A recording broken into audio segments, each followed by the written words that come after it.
피해자가 15살 미성년자인 집단 성폭행 사건인데도 합의했다는 피의자들 주장을 경찰이 받아들여 불송치했던 사건이 검찰의 보완 수사 끝에 5년 만에 반전을 맞았습니다. 술에 취해 의식을 잃은 미성년자를 집단 성폭행하고 촬영물을 유포하기까지 한 일당은 전원 재판에 넘겨졌습니다.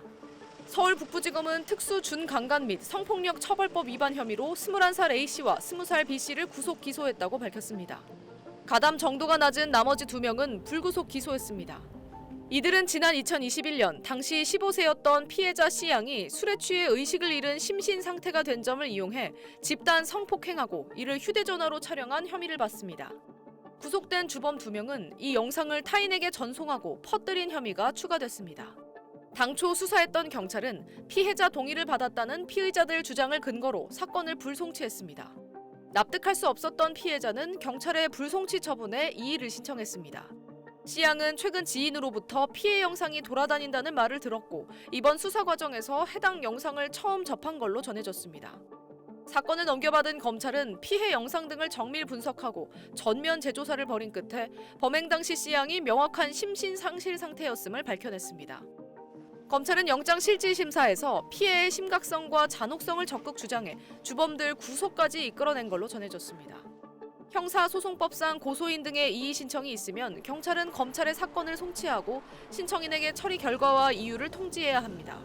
검찰 관계자는 구속된 주범들은 영상 촬영뿐 아니라 영상을 유포하는 등 주된 역할을 했다며 가담자 중 현재 군복무 중인 사람도 있다고 설명했습니다. SBS 김민정입니다. 아르바이트하던 주점에서 사장으로부터 성폭행을 당했다고 신고한 20살 여성이 경찰의 무혐의 결정 이후 스스로 목숨을 끊었습니다. 경찰은 CCTV 영상과 한 차례 피해자 조사를 토대로 불송치 결정을 내렸지만 검찰은 보완 수사를 요구했습니다. 경찰에 따르면 피해 여성은 지난해 12월 28일 오후 2시 경기 안산시 단원구 한 주점의 40대 사장을 준강간 혐의로 안산 단원경찰서에 신고했습니다. 신고 당일 새벽 영업을 마친 뒤 오전 11시 반까지 이어진 가게 회식 자리에서 술에 만취해 저항할 수 없는 상태였던 자신에게 사장이 성폭력을 저질렀다는 겁니다. 경찰 신고 이후 오후에는 해바라기 센터에서 혈중 알코올 농도를 측정했는데 피해 여성의 혈중 알코올 농도는 운전 면허 취소 기준 0.08%가 넘는 0.085%였습니다. 하지만 경찰은 신고한 여성을 추가로 부르지 않고 올해 2월 14일 무혐의 결정을 내렸습니다. 사장 측이 제출한 CCTV에 피해 여성이 사건 직후 웃으며 대화하고 걷는 모습이 포착된 점, 사장이 합의에 따른 관계였다는 취지로 진술한 점을 고려했다는 겁니다. 피해 당시로부터 수시간이 흐른 뒤에도 혈중 알코올 농도가 여전히 상당히 높은 수치를 보였는데도 여성이 만취해 항거 불능이었을 가능성을 고려하지 않은 겁니다. 불송치 통보서를 받은 여성은 사흘 후 이의 신청서와 더 이상 살아갈 자신이 없다는 유서를 남긴 채 단원구의 한 건물에서 투신해 숨졌습니다.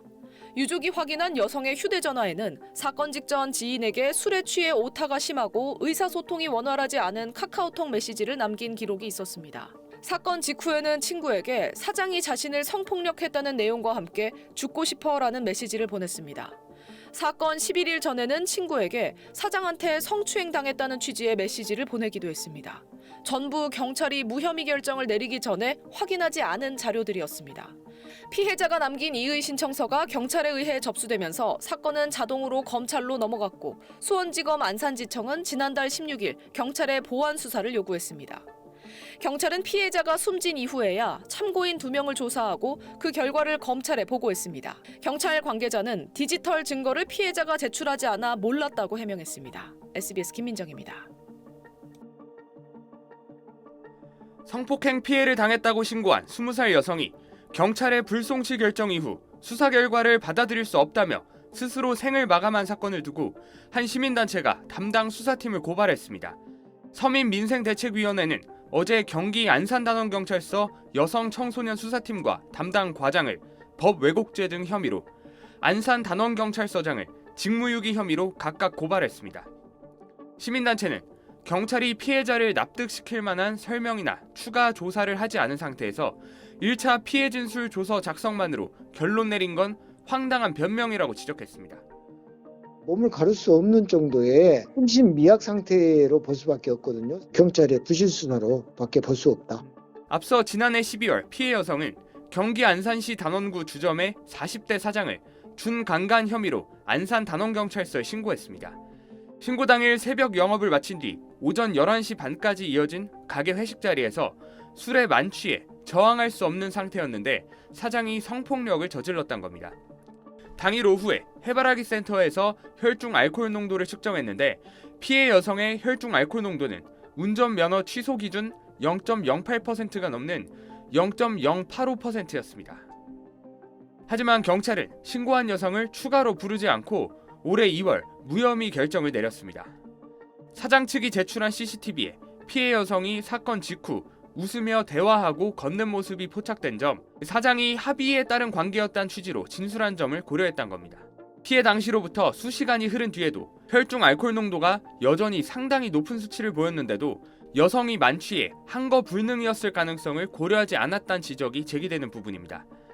불송치 통보서를 받은 여성은 사흘 후 이의 신청서와 더 이상 살아갈 자신이 없다는 유서를 남긴 채 단원구의 한 건물에서 투신해 숨졌습니다.